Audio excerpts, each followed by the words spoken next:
祝大家新年快乐，龙年吉祥！欢迎回到我的视频。2024已经快过了2个月了，我由于手上一直各种事情，年度总结到现在才做，给大家说声抱歉。23年对我，对很多摩尔 UP 来说是很有挑战性的一年。后面跟大家聊聊我的收获。现在看到我们的年度10佳榜单，我的频道算是围绕变形金刚，以新品变形金刚测评和变形金刚广告以及儿童玩具广告为主的，所以这个榜单里面只会出现能变形的变形金刚产品，而且不会区分版权问题。评判最大标准是围绕性价比、角色稀有度、设计体验、总体质量、涂装几个维度。这个榜单的最大目的是赚取播放量、制造热度，并不是让大家去买榜单上的玩具。同时也是感受到现在做视频的 UP 主越来越多，我尝试引入更硬核的评价体系，做出区分化内容，给我自己24年的视频风格定下基调，来更客观、更完善的分析玩具。私人感情当然也有，更多的也是试着让大家一起来感受到一款玩具为什么好、为什么不好，以后产品应该如何做得更好。总的来说，只能代表个人观点。变形金刚的玩具系列实在太多，把电影 BWG 弄到一个榜单确实不太公平，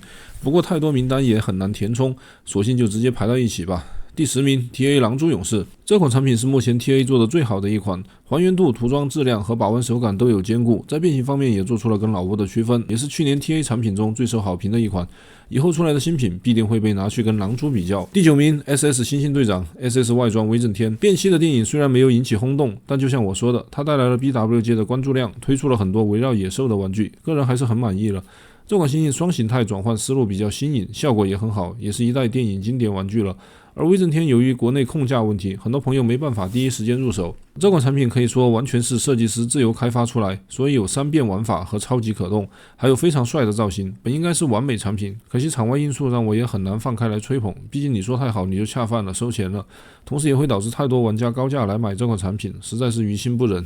大家可以加入榜单，降价再入。第8名 NBK 大枪，作为一款国产原创，它可能是今年最卷的产品，它拥有最好的玩法和超大的身形，还有很棒的质量，只要是玩玩具的人，我都推荐他去买这款大枪来体验一下。第7名泰坦级爆印号，这款产品本身其实亮点不多，由于咱们是变形金刚榜单，它又是1年1度的泰坦级，加上能搭配 G1 到 TFP 到 BW 的各种角色，这款产品也是便迷必入款，把这些泰坦级放在一起，真的很舒服爽快。第6名长湾阁小蚩尤，目前视频还在制作中，这款产品有一线的质量品控和售后，产品本身也足够漂亮，小比例合体也不占地方，算是推荐给所有玩变形金刚的朋友。第5名众筹萨拉斯，这款产品算是官方真正龙年限定，众筹款的产品确实能让我们看到官方在预算拉满之后是可以很有诚意的。不过这款的亮点还是在纸品和配件上面，本身的玩法变形和造型并不能碾压 MMC 的那款萨拉斯，变形结构也类似，所以你可以上榜，但是年度最佳就很难了。第4名 NA 淤泥，本来个人就是把它排到年度第1了。NA 的设计总是走在突破的路上，像恐龙这种重点角色，它每款都有做出创新。这款淤泥也是目前所有淤泥玩具中的最佳设计，加上本身 NA 品控稳定，还有各种换色可以选择。理论上这款产品除了版权和体积之外，是一款接近极致的变形金刚玩具。真正上手玩过的朋友应该会跟我得出一样的结论。不过 NA 的价格一直也是相对比较高的，如果还没入坑 NA 的朋友，建议从这款先体验。第3名 MG 粉碎，这款产品体积较大，也是我喜欢的电影版。之所以排到淤泥之前，它完成了一个在变圈里面的不可能任务，3种形态都能兼顾，同时还能保持变形简单。很多不懂变形金刚的朋友以为那种不能变的产品才能保下人形，我想说真正牛逼的变形金刚，它可以人形载具都好看的同时还能变形。这款产品就是一款极限之作，希望赶紧看到它的下一个作品。第2名碎骨魔，啥也不说了，我作为中国孩之宝正规宣发渠道拿到的首发 UP 主，不给碎骨魔面子，以后还想挣钱吗？开玩笑的，这款 NPM 碎骨魔体积非常巨大，材料厚实，而且保证双形态的同时变形逻辑很强。不过硬步骤确实很多，也需要记忆。这是官方很难得推出的完全把预算分给玩具本身的产品，也代表了如今电影系列玩具的最高水平。加上它真的快把变异角色补全了，在我这边肯定是最高分了。不过考虑到第1名，变形玩具是否还能提升呢？ We now return to the Transformers. 第1名 NA 大力金刚，大多数时候你开启一个心中的榜单必定是主观的，那么有没有办法从客观来评价一款变玩？它的标准到底是什么呢？个人认为，第一是好玩，这款大力金刚可以从巨大机器人变成带轨道的基地，同时小坦克还能电动驾驶，在不占桌面空间的情况下，自己又提供了相当好的玩法。第2点就是质量和设计 ，NA 的变形设计是在尝试突破。这款大力金刚的炮部分可以一体变形，我们在围城大力见过，而坦克的真假头替换，同时隐藏电池组来真正跑动就很厉害了。整体变下来也很简单流畅，加上最好的料子和做工处理，从变和玩的角度是能给出足够的享受。合金件的位置也是完全功能性，保障了玩具的支撑力度。然而决定它能到第一的要素，还是因为它有非常多的涂装选择和相对合理的价格。原色版大部分已经是漆面了 ，EX 版和镜像版还用不同零件和颜色做出区分。到了战损版，无论是锈迹污渍的逻辑性，还是本身勾边的规整性，以及适当的阴影处理，让它在如今各个品牌千元级战损涂装里面也是第一档的表现。这也归功于之前各种战损色的尝试和训练，直到大力金刚终于成了集大成的作品。做到这一切的情况下，价格在800-900左右。当你玩过足够多的合金成品，你就能体会到它的品质为什么会在第一了。做到这种情况下，也要记得它是能变形的。如果 MP 系列或者超合金系列还有某某推出这款产品，价格应该会看上去比较离谱。综合来看，大力金刚或者战损大力金刚在我这边是年度第一。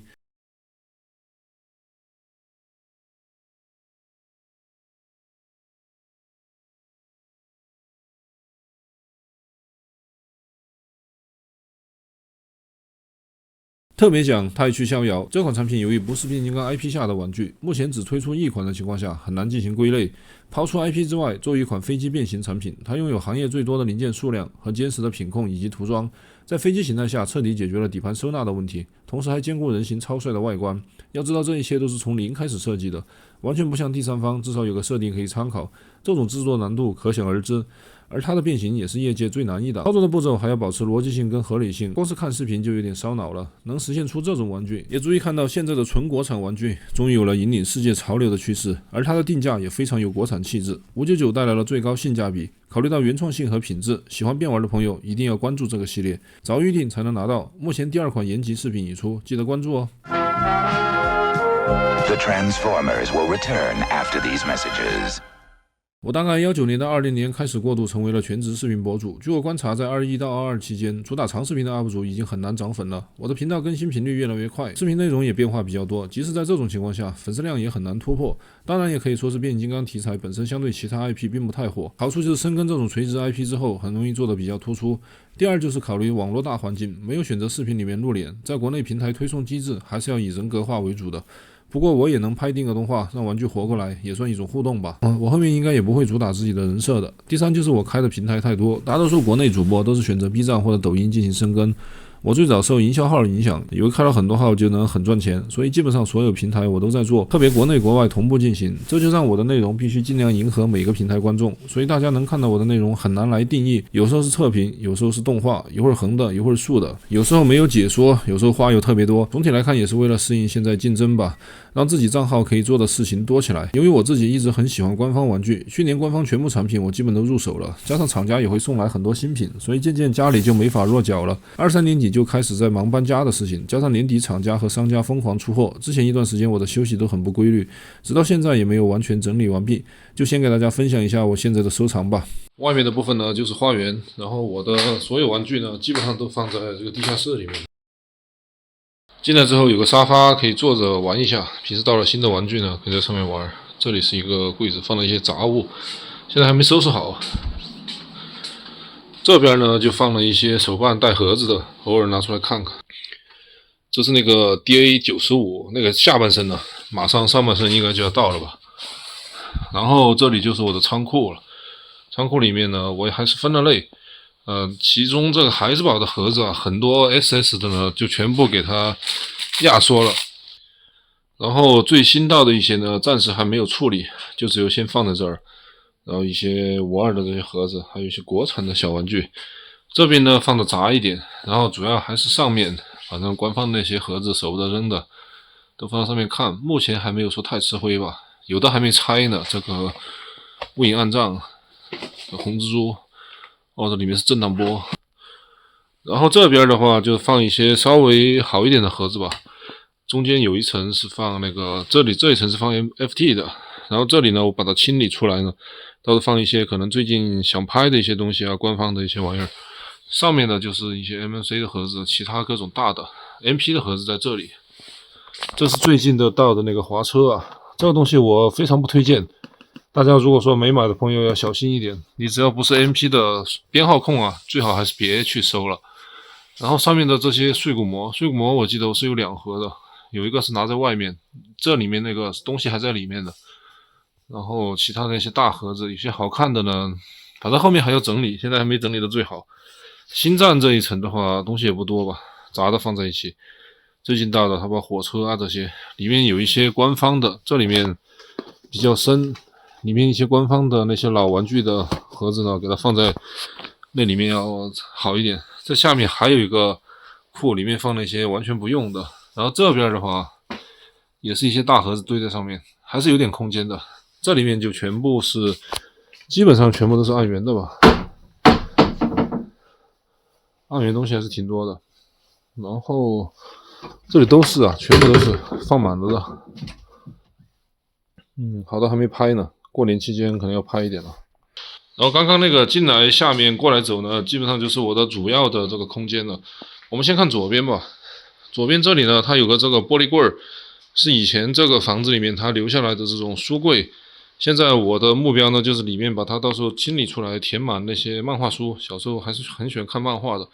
然后铁厂 NA 无医生的这些盒子呢都比较小，尽量都集中在这里。NA 的盒子有点多，所以说另外一边还在放。上面的话我就把那些泰坦的尽量给它放到上面去。那个 SDCC 福特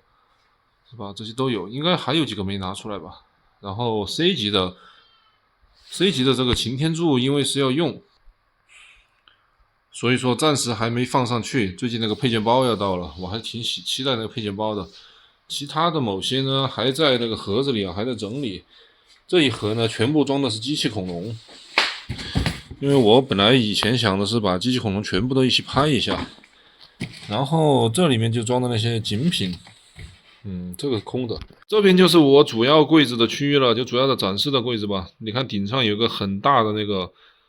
大力神，然后还有一些其他的盒子，但是它由于那个线都走在上面呢，所以说我上面就没有放太多盒子。其实放盒子可能更好看一点。大概整个就是5列，每一列呢它有5行，最下面这个应该是有70多80厘米吧，中间的就是30-40这种，所以说它放的东西呢也不能说放的太多。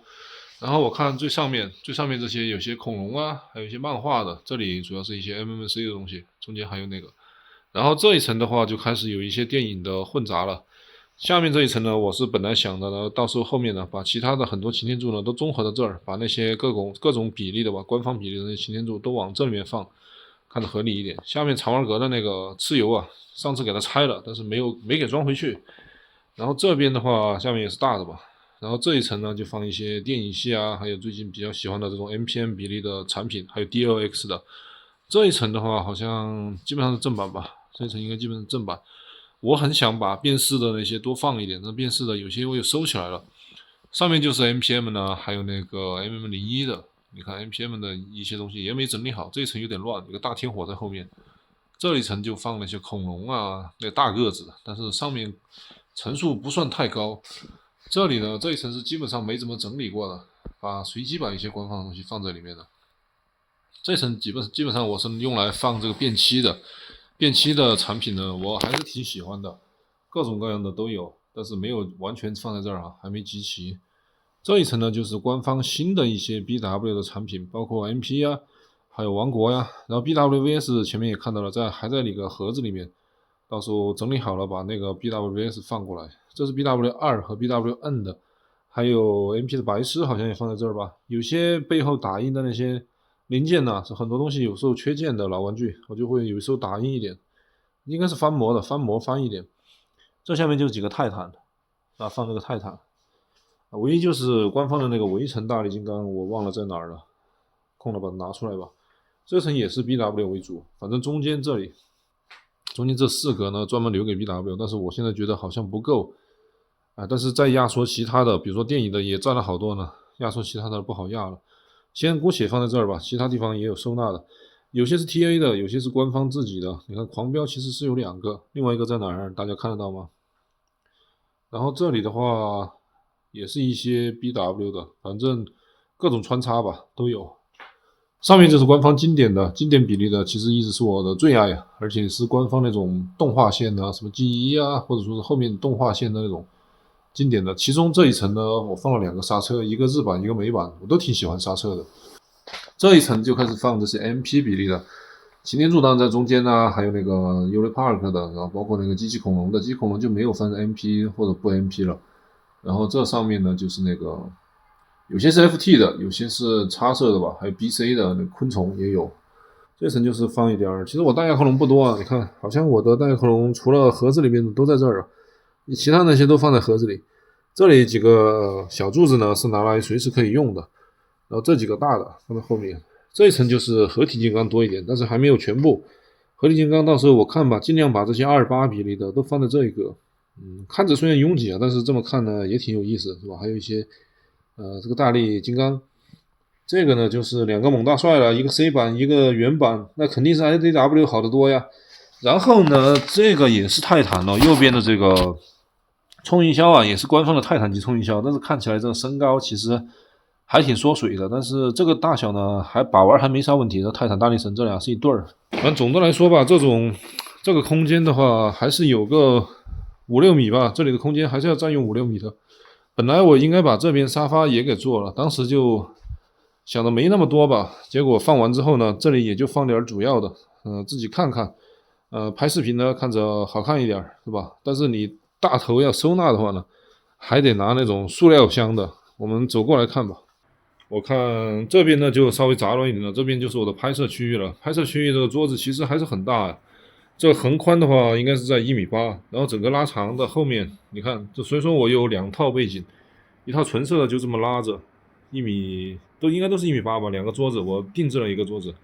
放在这儿，背后呢就是我的这个大背景。平时这个背景大家看着好像不是很大哈，这个东西有3米哦，这个是有3米的，高的话高，这个柱子本身就要高2米，你看明显比我高很多，我这个视角。然后我们回过头来呢，这边呢就是什么相机啊，相机2个灯，差不多吧，正常灯位就这样了。然后近期的，就这期拍那个什么10佳的时候啊，把这些东西放在这儿也都放的，可能是近期要拍的一些比较或者平时要拿的这2个大龙，一个是蛇的，一个是那个匠形的。这里有点乱，这是那个虎鹰。虎鹰我倒是一直想拍，但是找了半天了，这个亮点不多呀，这东西。然后其他的其实我还很想拍很多官方的，你看这里是有一堆那些官方的我想要拍的，但是也没有说来得及吧。买了一些日版的呀那些玩意儿。然后这个大剑龙呢为什么没拍呢？这个太扎手了，但是已经被我彻底打磨掉了，所以说它应该扎不到我的手，我现在摸着还可以。然后这是我这里呢有个柱子，所以说这柱子上面呢弄了一些这种挂卡，这纯粹自己看着好看的吧。背面还有一排挂卡。然后这一边的话呢又是一个，这是你看下面这没整理完的，很多那些玩具散在这儿，反正要整理一下吧。然后这里呢就放一些什么都有，主要中间这个区域，中间这一片区域呢全部是放的那些 NA 的，放的比较乱哈，因为随时都要取用，有时候会拍。然后这个极限风的话我是暂时没有想好，因为柜子里面空间不多了，有的要给它弄一下。然后这边还有一些变期的呀 BW 啊，这些比较杂的吧，或者比较小的慢慢来塞，反正还是很乱。然后这一边的话就是不太用得上，但是又是那种散的，所以说就用这种颜色盖着的柜子吧，里面反正什么都有，什么都有。这一排有些是这个 TT 色的那个地球先锋队，之前很喜欢，但是一直忘拍，后来就不知道怎么变了，就完全忘记怎么玩了。然后这边还有一排柜子，如大家所见的，这柜子也没有说填得太满，因为很多都散落在地上啊，包括上面这些有点杂乱啊，杂乱的柜子，这2个大恐龙放在这儿，然后这是我那个背后，挺大一排的。然后转过来呢，这里它有一些我是这定制的时候呢，把这个定的太宽了，旁边就放一些那个大亚克龙那些盒子，有些没拆吧，那东西当杂兵用，以后可能用得上。然后还有一些就是场景类的东西啊，我就准备放在这边，到时候来整理这些袋子。总的来说还是有点乱。然后大概东西就是这么多吧，很多还是在盒子里的。然后摆出来的我之后看明年我们再拍总结视频的时候呢，这柜子能不能整理的更好看一点。然后我觉得呢还是不能再增加了，差不多这样拍摄的话已经显得有点拥挤了，拍摄把玩了这些，以后的玩具的话就尽量精简一下吧。柜子的情况呢就到这里。23年对我可以说是巨变的一年。玩具方面对于24年的展望呢，就是还是希望有更多的 BW 产品做出来，给童年进行到补全，也希望看到更多非变形金刚 IP 下的原创变形玩具，能推出更多精品。国人有了自己的 IP 之后，这个圈子才会有更多新鲜血液进来，迎来更多的竞争和变化，当然也有很多机会了。祝大家新年都开开心心，感谢观看，我们下期见。